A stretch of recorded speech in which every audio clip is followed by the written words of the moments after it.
roles for the monarchy in Monaco. But her fairy tale marriage was cut tragically short. Grace Kelly has died. When she died, a light went out of Monte Carlo which has never been lit again. Grace's death shocked the world, but it also left 3 grief-stricken children, Caroline, Albert and Stephanie, struggling to forge lives without a mother. They were thrown into this terrible state, and of course, if you are royal, the show goes on. For decades, the 3 children suffered misfortune in marriage as they grappled with Grace's death in different and dramatic ways. Stephanie rebelled against royal life, while Caroline was continually unlucky in love. Stephanie literally went off and joined the circus. She went totally to pieces. He was obviously the love of her life. And Albert gained the reputation of a playboy prince. Was he tempting fate? Was he taking a risk? Was he trying to destroy his future? I have no clue. Was it their mother's death, a curse, or just being spoiled rotten?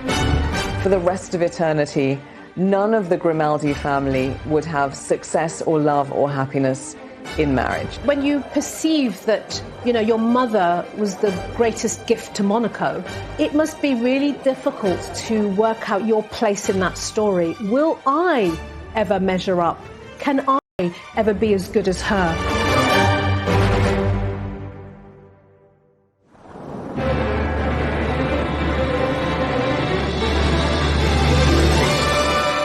Grace Kelly had 3 children, Caroline, Albert and Stephanie. Born into one of the wealthiest royal families on the planet, their assets are rumoured to be worth over $1 billion. Grace Kelly's 3 children were brought up in a vacuum. They were brought up in a bubble. Their life has been one of fabulous wealth and luxury, polo, lunches, champagne and indulgence.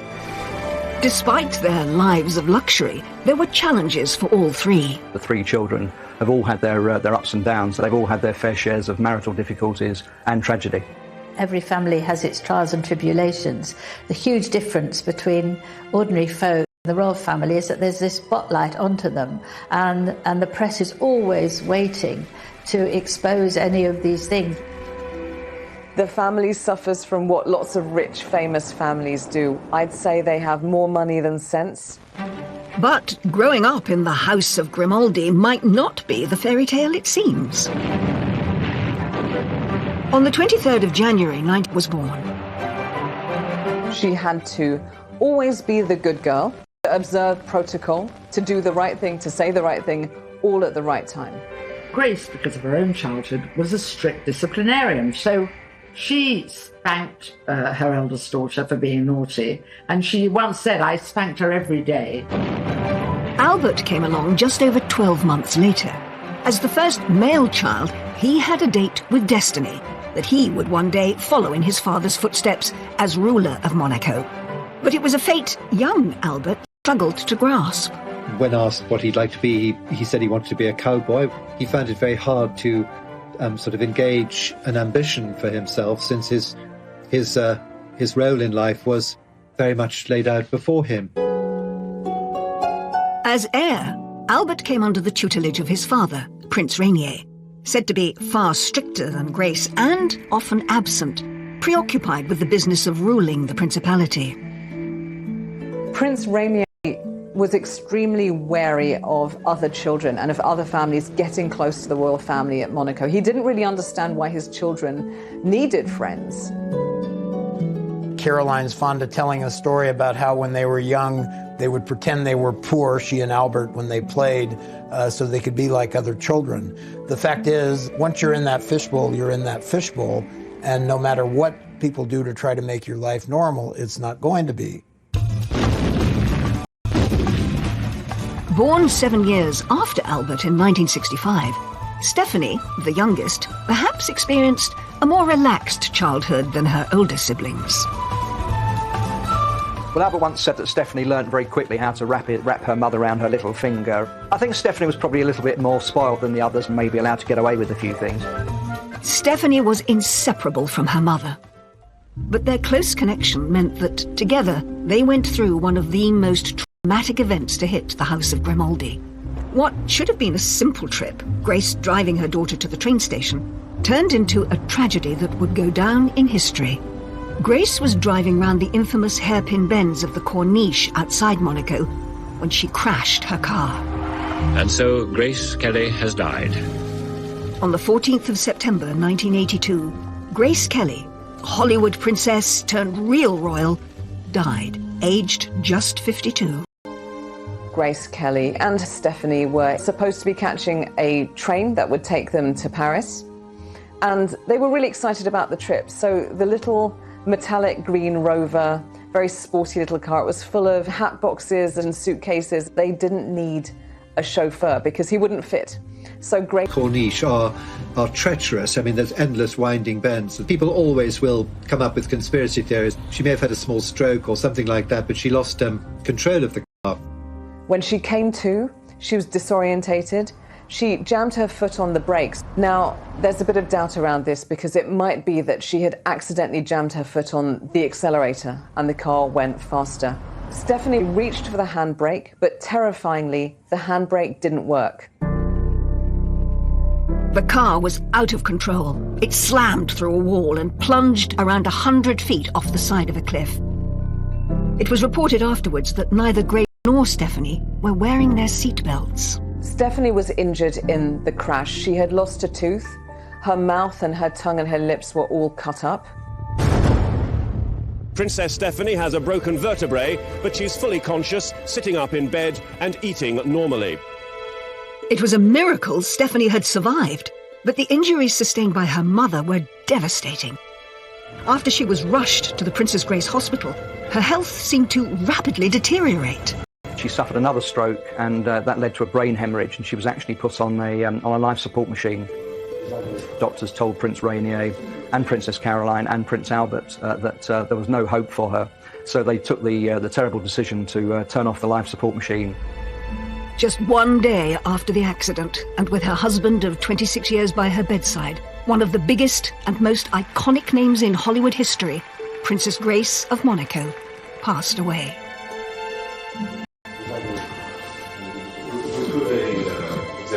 Globally, people were very upset. Grace Kelly had been really the brightest light of Monte Carlo. When she died, a light went out of Monte Carlo, which has never been relit again. The world was mourning the loss of Grace Kelly, but her 3 children were mourning the loss of their mother, and each would cope in different ways and face unique challenges. This was cataclysmic for Princess Caroline. The requirement that from the moment of the death, the moment of the funeral, she herself, Princess Caroline, was essentially the First Lady of Monaco. She has had a tricky life with 3 quite complicated marriages. Inevitably, the death of Princess Grace affected Albert. He sought solace in all sorts of things, you know, enjoying himself and going out with different girls. Prince Albert didn't want to grow up. His behaviour was very much of a teenage boy. He'd see a beautiful model, he'd see a beautiful actress, and his attention was with them. The House of Grimaldi was traumatised. But was this down to tells of an evil curse, one that would jinx the family forever?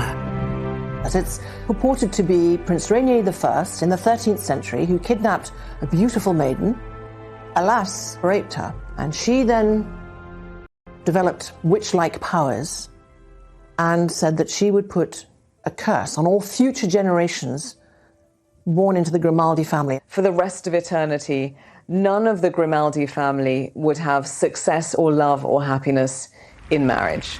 They've struggled to find lasting life partners. But whether that's a curse or just really bad luck, that's open to debate. The monarchy themselves seem to go by facts and not fiction. Journalist and author Joel Strawty McClure first met Prince Albert in 1988, who told him how the curse is perceived within the House of Grimaldi. He basically said that their family was no different than any other. So he takes it with a grain of salt. And, you know, Prince Rainier, his father, also said that we have the same faults, defects, and attributes as any other human beings. Just because we're royals does not make us immune. Despite rejecting there being any truth in a curse, it has still been an unfortunate shadow hanging over them. None more so than Stephanie, whose life was thrust to the forefront of public attention in the aftermath of the crash. She's talked about to the media about the weight that having that blame put on her has affected her life. And the trauma of her mother's death seemed to send the princess down the path of a royal rebel. She literally went off and joined the circus, she and her kids.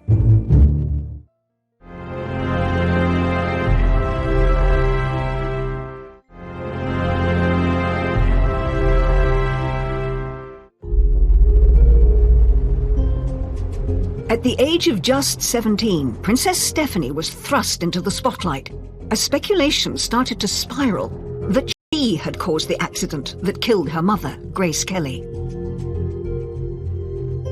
Stephanie had to deal with some extremely nasty and, I believe, traumatic rumors that Stephanie herself had been driving, or that she'd been quarreling with her mother and that she had distracted her mother. None of those things were true. In cases where somebody's been through a tragic loss or been in an accident, there is a sense of, could I have done something different? And sometimes people experience survivor guilt.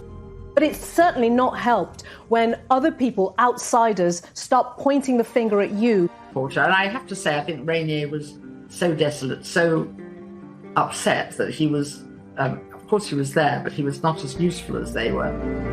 Speaking to ABC News in America about that traumatic time over 20 years later, it's clear from this television appearance that the accident had deeply affected Stephanie, not only physically, but mentally. In other words, you killed your mother. It's hard enough even, losing your mother and then being blamed for it. I mean, it's terrible. She's talked about to the media about the weight that having that blame put on her has affected her life. I think it's a terrible thing that she went through. It was just a very freak accident. Stephanie's brush with death and the trauma of the sudden passing of her mother seemed to instill in her a desire to live life for the moment. It set her down the path to being a royal rebel, but it also liberated her in a weird way because she thought, well, you could lose anything in just 1 minute. So I'm going to take everything I can of life and follow my own whims and desires, which she did, not always for the better. Stephanie Marie Elizabeth Grimaldi was born on the 1st of February 1965. Welcomed into the world with a Monegasque traditional 21-gun salute, she was Grace and Rainier's third and perhaps most colourful child. Third child, was spoiled, much more than the first and the second, and Stephanie took full advice and full advantage of this. Stephanie was so stubborn and lively, extremely rebellious and very naughty indeed. Even her own mother said, I should have beaten her like a gong without making her give way. Grace had a very loving pet name for Stephanie. She called her enfant terrible, which means terrible child or naughty child. The wide age gap between Stephanie and her siblings Caroline and Albert may have strengthened the bond between mother and daughter, but this close relationship would perhaps have consequences in years to come. Prince Rainier was worried about how close Stephanie was to her mother because it's an interdependence as opposed to being preparing you for your future life. We say in French, dans les jupons de sa mère, in the petticoats of her mother. But when her mother died, 17-year-old Stephanie was suddenly left without the guidance and support of her closest ally. Princess Stephanie was quite insecure as a child and hung on to her mother whenever she could and very much needed her to help her cope with. Stephanie had to face the journey into adulthood without her mother. The princess was keen to get a taste of life outside of the palace. She had the connections, but struggled to find her calling. She tried modelling, then she realised the really interesting thing in fashion probably is to be a designer. There's a lot of boring stuff, as we all know, about work, and Stephanie wasn't used to boring. She was interning at Christian Dior and allegedly got dismissed. She was dyeing her hair all kinds of wild colours. So I think there was that rebellious nature. Do you think that because you're the daughter of Princess Grace, you can just behave as you please? With no career choice seeming to stick, Stephanie tried her hand at music. A diversion from the conventional look and path of a princess, Stephanie released her first single in 1986, Urago. What you see there is a very unprincessy image. She's being sexy, she's doing her thing. This is her attempt to say, you know, I'm more than just this princess. I have my own identity and I'm trying this out for size and I like it. Growing up, Stephanie was fascinated by Grace's awe-inspiring Hollywood past. That's perhaps what inspired her to follow in her mother's golden footsteps in her attempts to carve out a creative career. Grace would tell her all the stories about Hollywood, and they would sit in the palace and dance together, and they'd look at old photographs. They'd talk about the films of the current day. Please welcome Her Serene Highness, Princess Stephanie of Monaco. In 1990, she gave a nervous performance on Aspel & Company, opening up about her true feelings on her bumpy journey to stardom.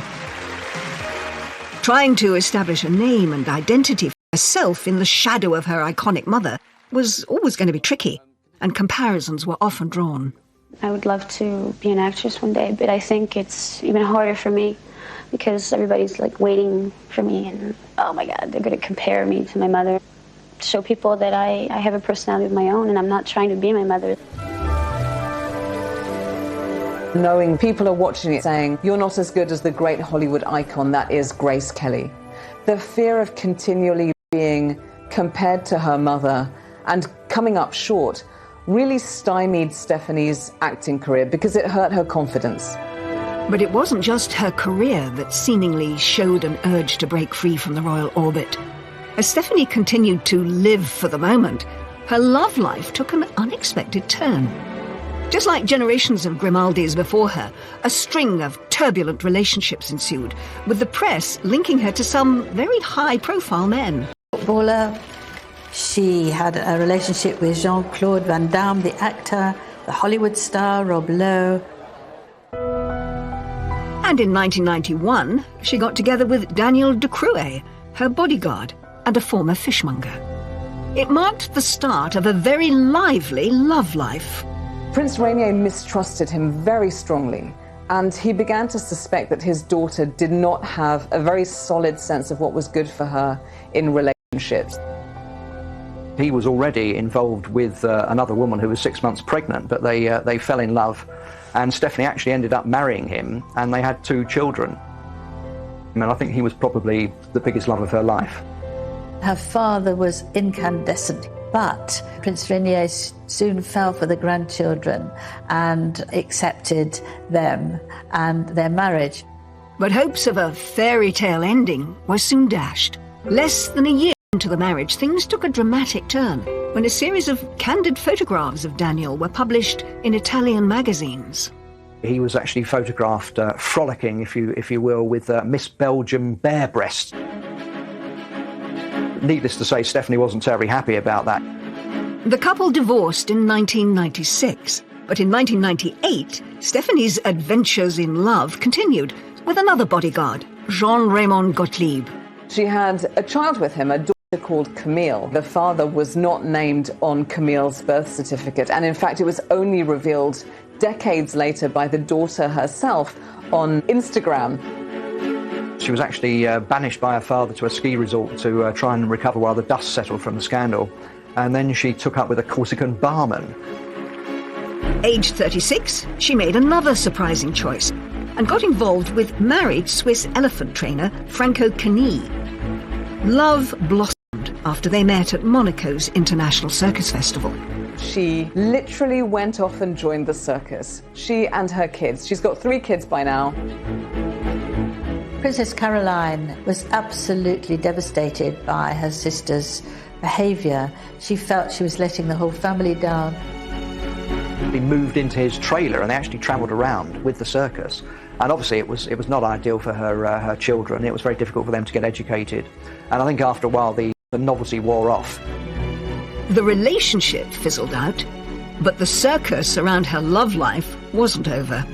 Waiting in the wings was Portuguese acrobat Adans Lopez Perez, who was nearly 10 years her junior. The unlikely couple's family home was a caravan, a far cry from the splendour of the 253-room Prince's Palace of Monaco. Eventually she moved back to the luxury of the palace. It may appear to some that her love life was cursed, or that its chaotic nature was perhaps a reaction to her mother's tragic death. But it could be just as Stephanie has said herself. I may be a princess, but above all, I'm a human being. If you step back and look at their lives, which was very, very small, a very tiny bubble of people were allowed to enter into it, you have very little life experience about what people are like, what relationships are like. So I wonder whether this is a way of experimenting. I'm going to go for all kinds of different people that I find exciting because they're opposite of duty and restraint. I think that's one of the problems that probably Stephanie's had, because you've got a palace to move back into. You can live the rest of your life very comfortably, having walked out of a marriage. Prince Rainier was reported to be despairing over his daughter, and his displeasure with her behaviour may have been communicated in his will. Apparently, he left her only 1%, and he left Caroline and Albert more. Albert, obviously, he's the reigning prince, would have been left most of the bulk of the money. I think 1% of the money of the Grimaldi royal family would take care of us all. At the age of 56, Princess Stephanie may not have managed to find happiness in her relationships, but she perhaps gets the love and praise she craves from her 3 children and her philanthropic work. We've seen the young girl going through all those different phases and learning as she goes. And this is natural for somebody who's been through so much to then get to a place where they're emotionally mature, they have their own family, and they can curate the life that they want to lead now. And that seems to be the space that we find Stephanie in. She's not married again and feels content with herself for being a mother and helping others who are having a difficult life. She's very much involved with her charity work, an AIDS charity and animal charities. I think Grace would be pleased that the wild child has finally grown up and she's finally found happiness and seems a lot more serene. Princess Stephanie's colourful life may have raised some eyebrows, but the pressures inside the palace were perhaps felt even more by her eldest sister. Before her mother's death, Caroline sought freedom from royal responsibility. He gave her an escape route. He was her key out of the kingdom. But all of that changed when Grace died. Caroline had to look immaculate, behave immaculately, because her reputation is Monaco's reputation.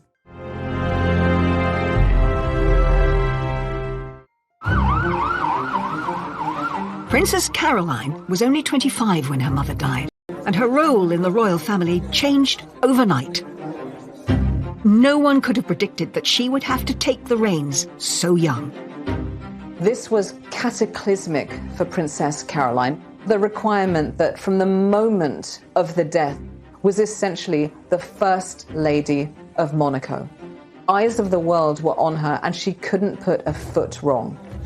She immediately had to learn and reflect all of the royal protocol. She had to look immaculate, behave immaculately, provide no grounds for any possible criticism because her reputation is Monaco's reputation. Caroline was stepping up, something her sister, Stephanie, would never have endured, and her brother, Albert, wasn't ready to take on. Prince Rainier described it as a miracle that after this tragic accident had taken her mother, and sad as she was, Caroline just automatically stepped into her mother's shoes. As Rainier said, she had the spirit of her mother. And that spirit was evident in this interview with the American interviewer Barbara Walters. Head held high, she put on a mature performance and revealed how her mother's guidance enabled her to be so resilient. She was such an outstanding person. She gave us a strength that when she died, we were able to keep going, and we all stuck together, and it worked. Caroline was extraordinary when her mother died. She had matured almost overnight, and she carried out all these duties with, it could be said, a lot of the grace of her mother. She kept Grace's flame alive. As well as supporting her father in his royal duties, Caroline had to support him in his sorrow. Prince Rainier was so distraught when his wife died, and literally sometimes was shaking and couldn't handle public engagements. Caroline was beside Rainier at every big event. She was there whenever her mother had been. I don't think he could have coped without Caroline. She was there right by him, and that was absolutely essential to moving the whole institution forward.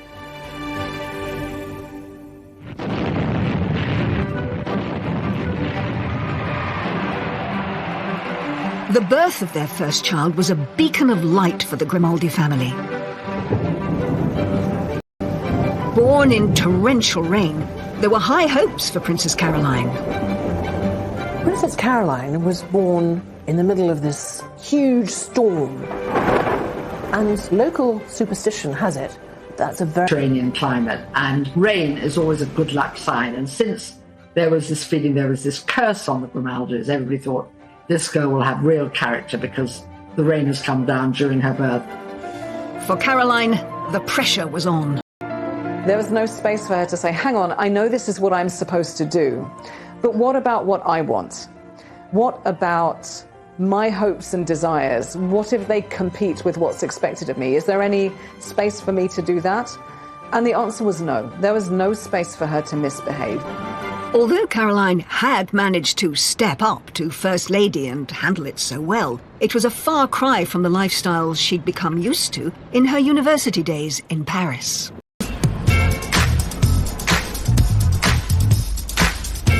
For Caroline, Paris was freedom, exploration. Finally, having lived and left the Monaco Principality, tiny, everybody knows everybody, she really longed to escape. So Paris was her escape. She was finally free of the stiff formality of Monaco and of being a kind of Euro royal where you're expected to behave all the time. She was able to sow her wild oats, and she certainly did. She wanted to get out. She wanted to get away from, if not out of, that fishbowl. But escaping Monaco didn't deliver the freedom Caroline had hoped for. She was photographed by the paparazzi all the time, smoking and drinking and cozying up to her friends who were also equally glamorous and well-appointed. Having a good time as a young, talented, privileged woman is not some sort of crime. But she was painted as a party animal in a negative way. Caroline, in that famous interview with Barbara Walters, gave her side of the story. When I was 18, 19, like every kid my age, I used to go out to Disneyland Saturday night, which I don't find astounding in any way. I went out far less than anybody in my generation, but people think that I lived in nightclubs and parties, and it's silly. It's so untrue. She was portrayed by the press and the paparazzi as somehow being unclassy or downscale or loose. These were really slanderous, nasty things to say about her. She found it violating. Her father, Prince Rainier, said, I would shoot these people if I could. She's got her real first taste of freedom, and yet she's got the paps on her tail, looking at her every move, judging her. The headlines are all about this party girl princess. When you see that as a young person, that's going to be incredibly stressful, because it's saying, get back in your box, be this perfect princess. She literally became fodder for the photographer. Obviously, pictures of her smoking and drinking and falling out of bars didn't look very good. And these images of Caroline's lifestyle in Paris didn't play well back home in Monaco.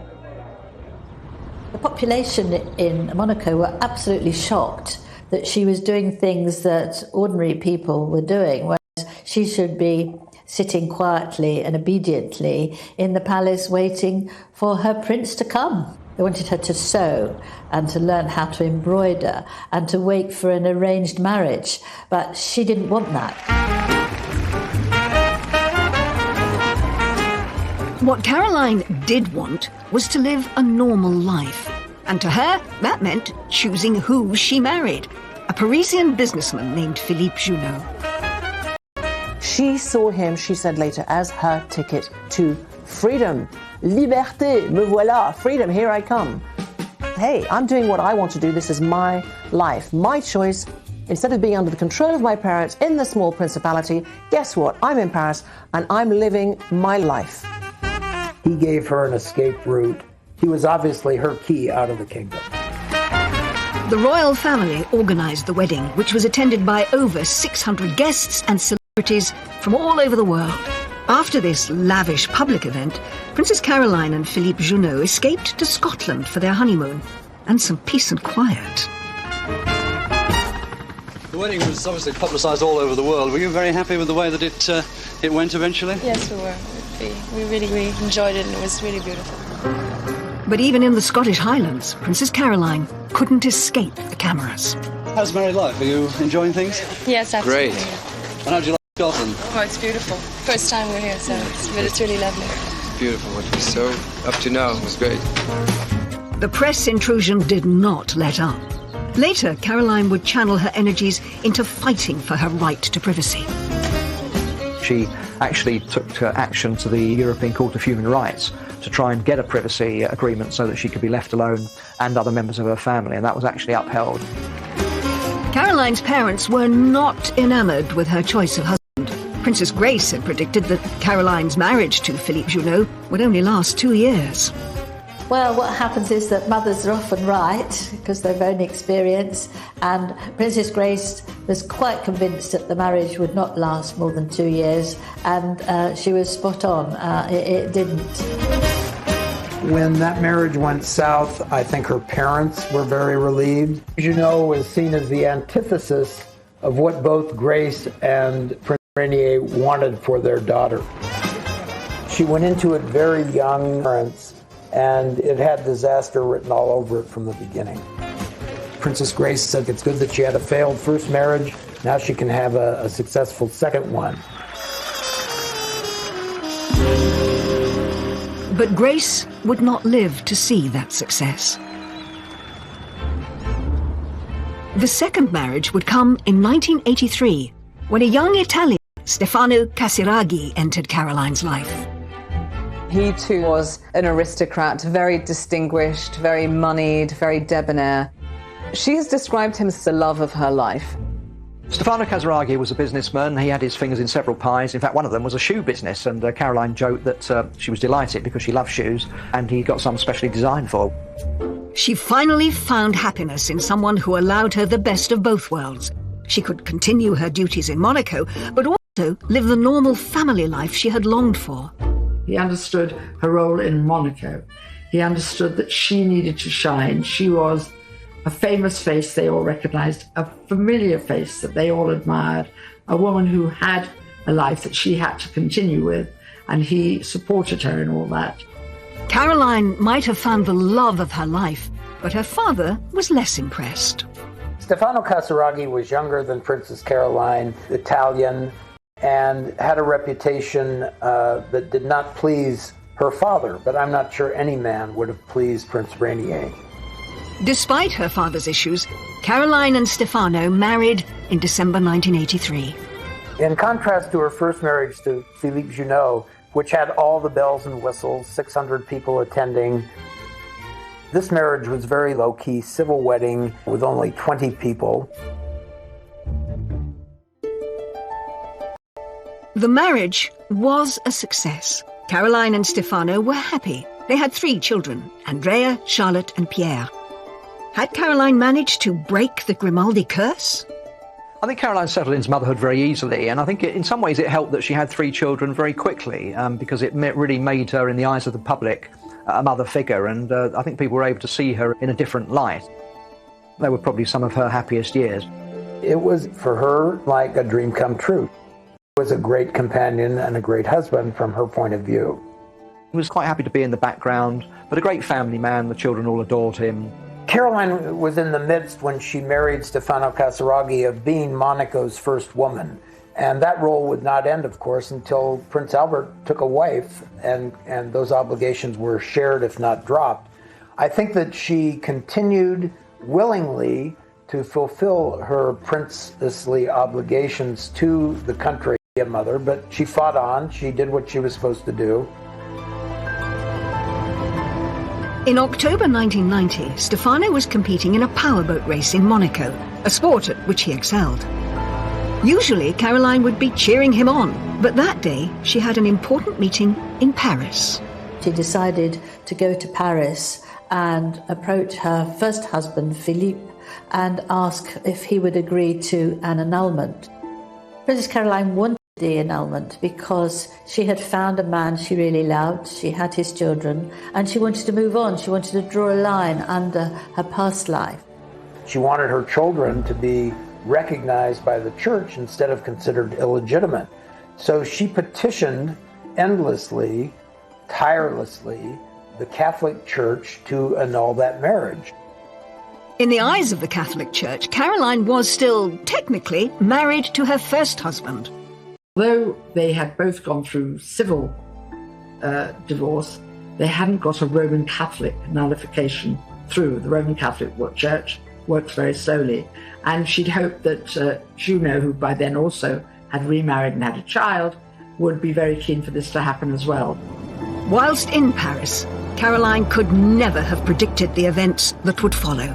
Back home in Monaco, there was about to be yet another twist in Caroline's tale.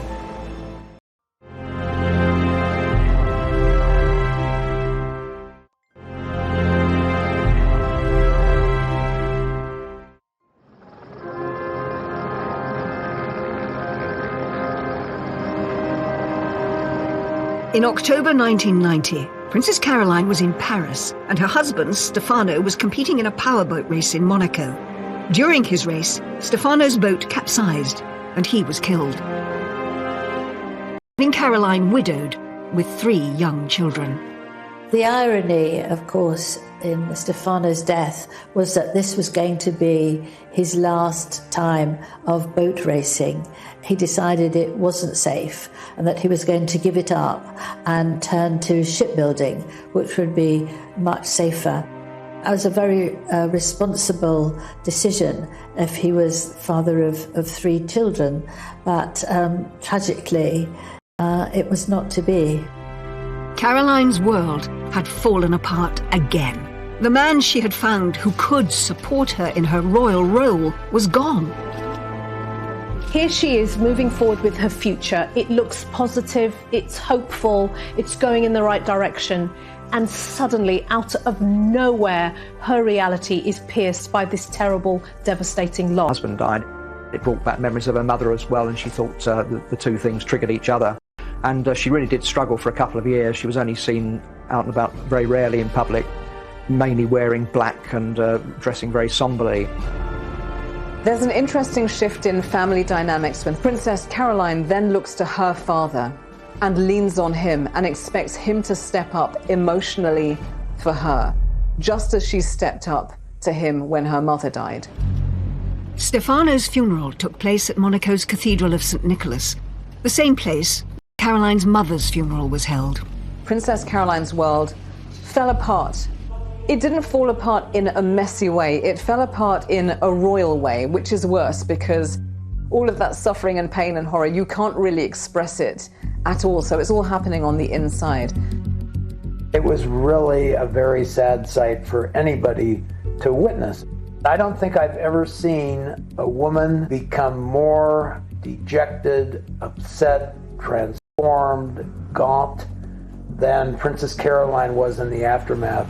It was just another tragedy to hit the Grimaldi family. On top of everything else, Caroline's marriage still wasn't legitimate in the eyes of the Catholic Church. Not only had she lost Stefano, but her marriage to Stefano wasn't recognised. And I think during a period of dreadful loss, that would have been another layer of grief. That this is the love of my life, and our union isn't even recognised yet. It would take a decade for the situation to be resolved.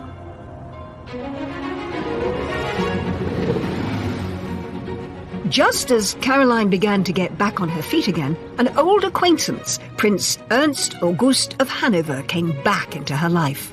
Another shot at marriage was on the cards. He is royal as they come. If you look into his family background, it pretty much goes back as far as the Roman Empire.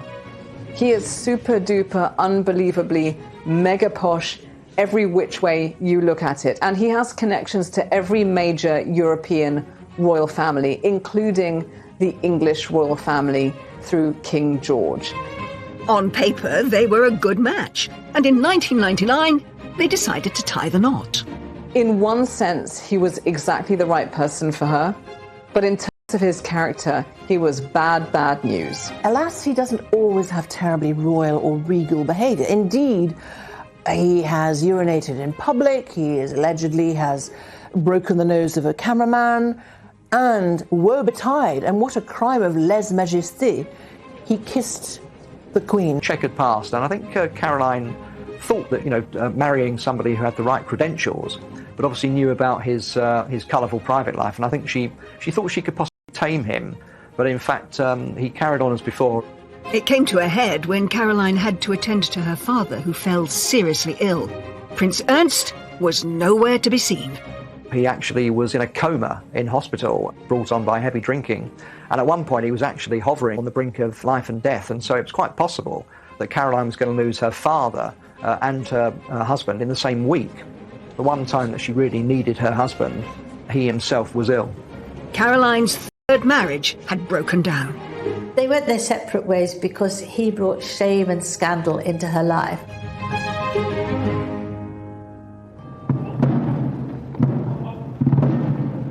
Meanwhile, Caroline was still saddled with the responsibilities of being First Lady of Monaco.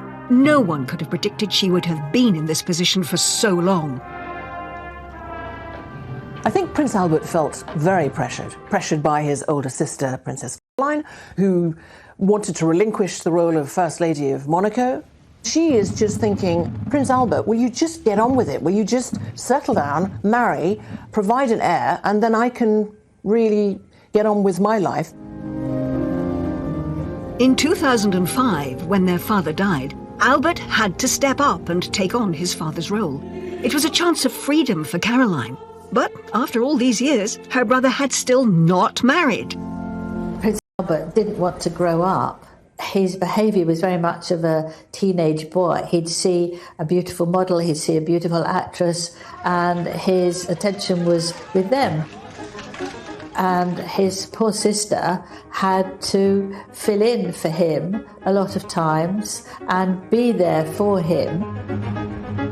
The credit to Princess Caroline that she was required to maintain face all the time, and she did. She did her duty. Caroline could have been freed from her duties if Albert had found a wife sooner. As early as 1985, when Albert was only 27, he was already being asked the question that would define the public perception of him for many years to come. It was a question Albert grew tired of, etched on his face in this Barbara Walters interview. I have to ask you that question you must be so sick of. You know what it is? Yes, I'm ready. Why don't you ask it and answer it? The question is, what about marriage? The answer is, I don't know. It was very interesting in Barbara Walters' interview with Prince Albert, because he didn't like the question and he dodged it. He didn't. My wonderful sister has given up so much for me. He could do what he liked, he could say what he wanted. As long as his sister was stepping up to be First Lady, he didn't have to bother. Was there a reason that Albert wouldn't settle down? Would his playboy lifestyle eventually get the better of him?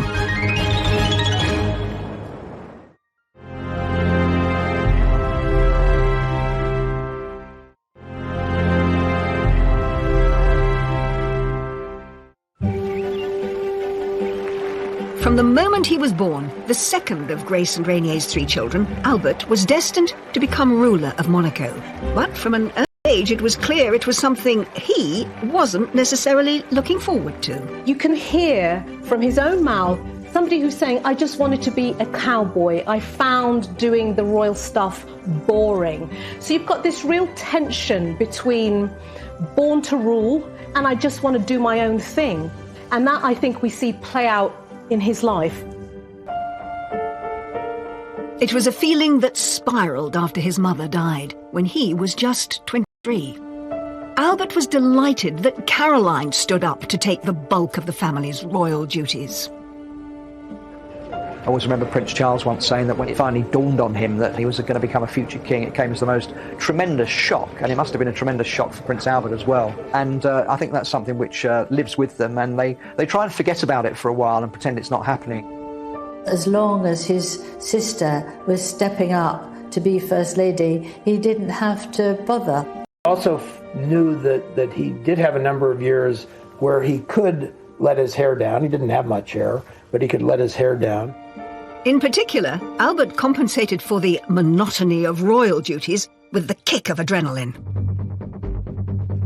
He was a marksman, he was a very good swimmer, he actually took up judo, he became a judo black belt, skiing, and he actually took part in the Paris to Dakar rally, although he didn't actually complete it. And in fact, he's the only royal that I know of who's actually been to the North Pole.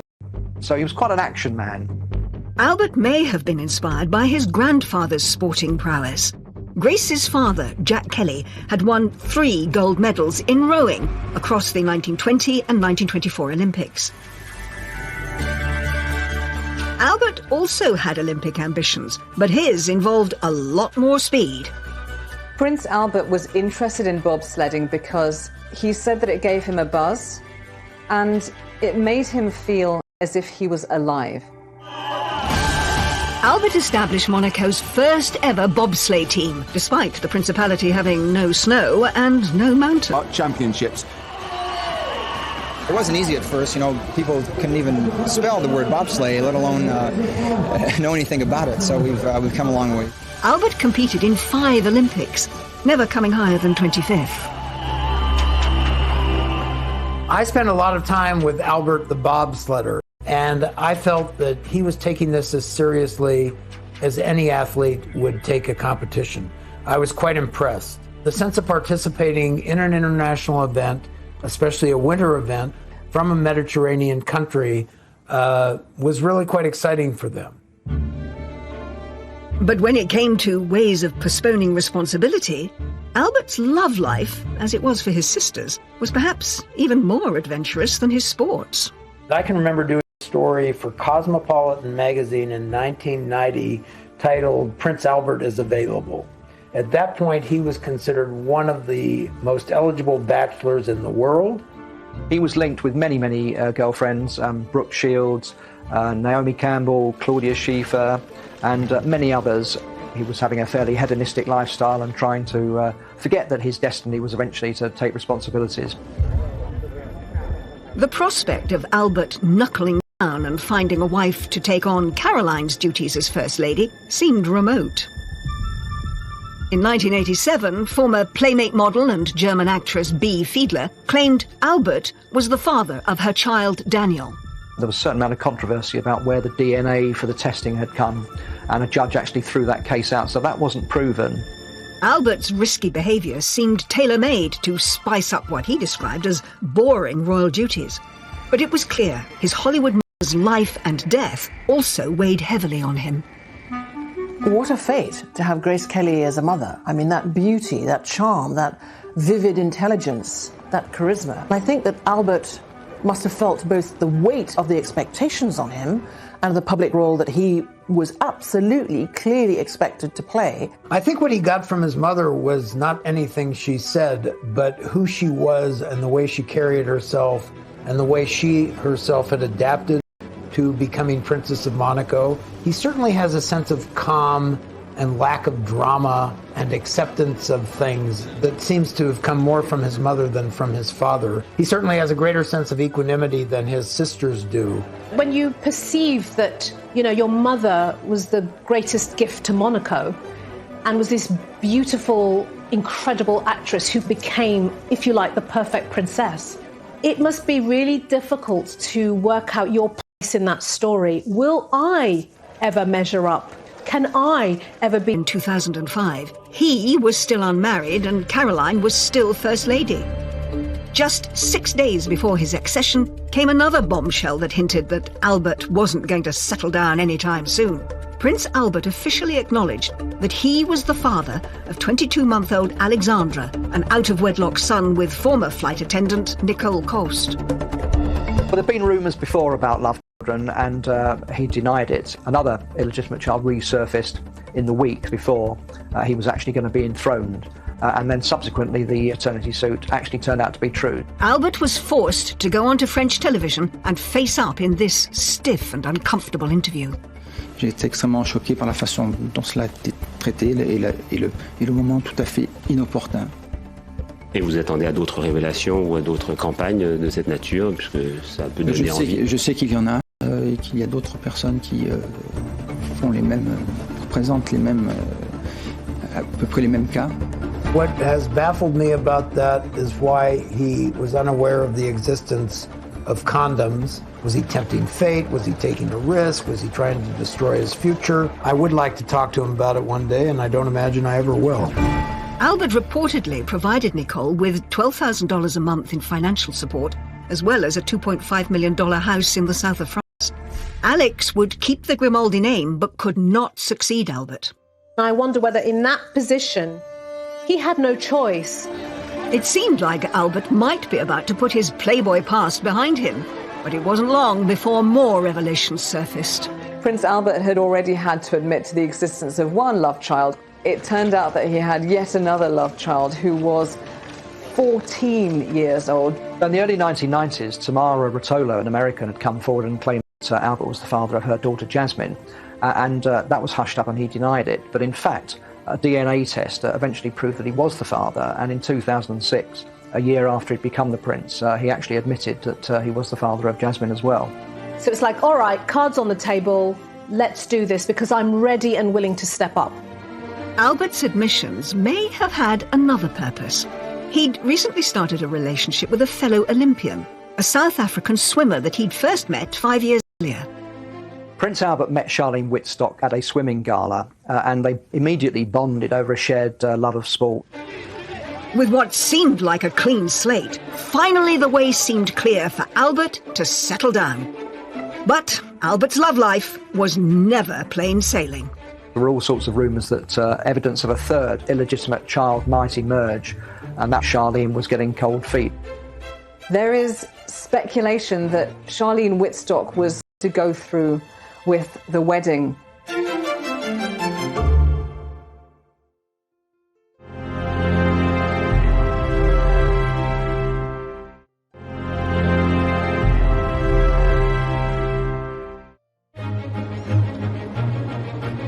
By 2010, all three of Grace Kelly's children, now in their 40s and 50s, had spent their entire adult lives cursed by an inability to find a happy marriage.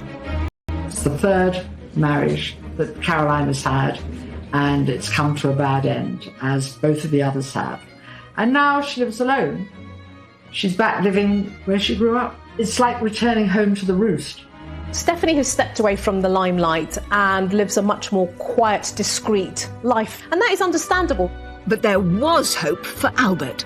In June 2010, Albert was sat on the side of the bed as his girlfriend of 5 years, Charlene, was packing to leave the apartment. He did it in a very straightforward way. No violins, no beachside romantic setting. He was just in Charlene's flat and he said, "Would you like to marry me?" And she thought he wasn't being serious. He'd actually rang her father before he proposed to Charlene. He chose the timing very badly. He rang Charlene's dad when there was about to be a very big football match in the World Cup, South Africa versus France. Her father congratulated him and said, "That's great, I now have to get off the phone. There's a football match I want to watch."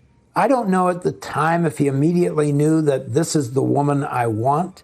He has told me that he felt sorry for anybody who would become the Princess of Monaco due to the fishbowl effect and the obligations that come with that role. But he obviously waited a long time before he chose someone and was sure after a number of years that she was the one. I think in retrospect, that was his timetable. After years of failed relationships and two confirmed illegitimate children, Albert's engagement to Charlene was announced on June the 23rd, 2010. But marrying a prince isn't an easy thing to do, especially one with a mother like Grace Kelly. I think Albert was worried about the inevitable comparisons to Grace Kelly, and he was concerned that Charlene might not be able to cope with it, knowing that you're forever going to be compared to them. And put on that pedestal. So it was quite a big decision to make. Grace Kelly had struggled with intense loneliness at the start of her royal marriage, struggling to come to terms with being a princess. Albert feared the same would happen to Charlene, risking both her and his happiness. The rumours of him being a playboy, of him being a womanizer, really bedeviled his whole, teenager adulthood right past. On the 2nd of July 2011, the most glamorous, high-profile event since the 1956 union of Prince Rainier and Grace Kelly took place at the Pink Palace.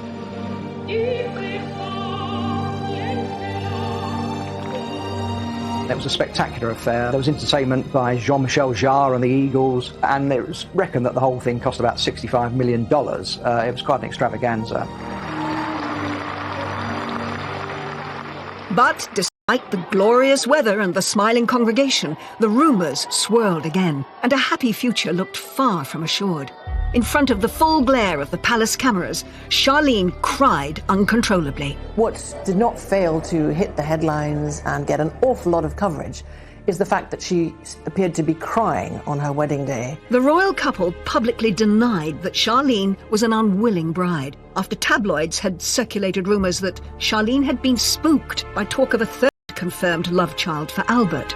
That wasn't in a cathedral as his mother had been. That was actually in a courtyard at the palace as well. It rather feeds into the narrative that Charlene was slightly worried about what was happening.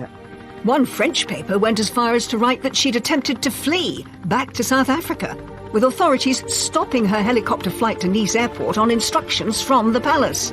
Princess Charlene subsequently branded such rumours as categorical lies. But even the wedding's A-list entertainer Jean-Michel Jarre was quizzed on the rumours. I mean, they were really in love, and rumours are rumours, as you know, and you're a specialist of that, so you know more than me on that. Charlene and Albert successfully sued the Sunday Times and received an apology for claiming that the wedding wasn't genuine, and they chose this show to provide a forceful denial. So why would we go through all this effort to have this fantastic, couple of days and have our most intimate, dearest friends come and join us for us to be reluctant? That was also a wonderful opportunity for them to ride on something in a negative spin because people would buy. Lots of women have cried at their wedding. So bad for the makeup, but good for the soul. And she was very emotional. And I think that this sort of wedding would have been overwhelming to many people. And I think that she was overwhelmed. After years of procrastination, it finally looked like Albert was the first in his family to find true happiness in marriage. 3 years later, on December the 10th, 2014, Albert finally fulfilled his royal duty and provided an heir. At 5:04 p.m. and 5:06 p.m, twins Gabriella Thérèse Marie and Jacques-Honoré Rainier were... Finding that partner, getting married to Charlene Wittstock, and having those twins, and having an heir, Jacques, I think will have been immense relief. All 3 of Grace Kelly's children struggled with tragedy, troubled love lives, and the challenge of being royal, all amplified by the pain of losing their mother at such a young age. Born into a gilded cage of immense privilege, they were left to navigate their lives without her guiding hand, and perhaps inevitably along the way, made some self-destructive choices. I don't think there's a curse, but certainly the conditions with which the children were brought up and this overpowering figure of Grace Kelly behind them, I think it was inevitable that they were going to find it difficult to live up to expectations, and that might account for some of the excesses that have gone on. What they have gone through, the deaths, the divorces, the tragedies, are no different than what the rest of us go through, and no easier to bear than what the rest of us go through. And we have watched them suffer and learned that they are, in the end, no different than we are. What Grace Kelly's 3 children went through wasn't a medieval curse, but was the accrued effect of generations of royal protocol and isolation and emotional coldness, secrecy and lies, being hounded by the press and gossiped about, being followed by the paparazzi. Perhaps if Grace Kelly had lived, there would have been an opportunity to bring a bit more warmth and colour and and intimacy into the royal family.